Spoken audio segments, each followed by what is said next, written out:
বিশেষ কিছু দলকে সুবিধা দেওয়ার জন্য সংস্কার কাজ চলছে বলে অভিযোগ করেছেন বিএনপির স্থায়ী কমিটির সদস্য মির্জা আব্বাস। তিনি বলেন, ওদের হাতের ওদের কলমের কোনো সংস্কার আমরা সহজে মেনে নেব না। সংস্কার যদি করেন আমরা কারেকশন করব। বিএনপি সেই কারেকশন অন্যান্য রাজনৈতিক দলের সঙ্গে মিলেমিশে ঠিক করে তা জাতির কাছে তুলে ধরবে। ওই সমস্ত তথাকথিত বুদ্ধিজীবী যারা এদেশের নাগরিক পর্যন্ত নয় তাদের দিয়ে আপনারা সংস্কার করবেন, এটা আমরা মেনে নেব না। গতকাল রোববার বিএনপি ও এর অঙ্গ সহযোগী সংগঠনগুলোর ঢাকা মেডিকেল কলেজ ও হাসপাতাল শাখা আয়োজিত আলোচনা সভা ও ইফতার মাহফিলে তিনি এসব কথা বলেন। মির্জা আব্বাস বলেন, আমরা চাই নির্বাচনের জন্য যতটুকু সংস্কার দরকার ততটুকু করে নির্বাচন দিন। নির্বাচনের পর যেই ক্ষমতায় আসুক তাকে আমরা সালাম দিয়ে মেনে নেব।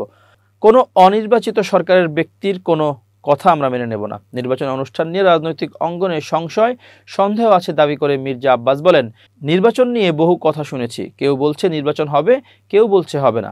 আমরা কোনো কিছুতেই বিশ্বাস করতে চাই না। আমরা বিশ্বাস রাখতে চাই ডক্টর ইউনূসের যে কথা বলেছেন তার কথা রাখবেন। আশা করছি ডিসেম্বরের মধ্যে একটা নির্বাচন পাবো। আমরা দেখছি ডক্টর মোহাম্মদ ইউনূসকে একদল লোক বোকা পেয়েছে, যা খুশি বলে যাচ্ছে, করে যাচ্ছে। ওই লোকগুলো যারা সংবিধান নতুন করে লিখতে চায়।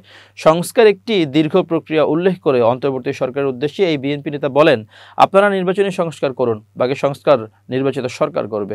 বিনা ভোটে দেশের মানুষকে পরিচালনার চেষ্টা করা হচ্ছে বলেও অভিযোগ করেছেন মির্জা আব্বাস। তিনি বলেন, কয়েকজন তথাকথিত বুদ্ধিজীবীর পরামর্শে দয়া করে অশান্তির দিকে ঠেলে দেবেন না।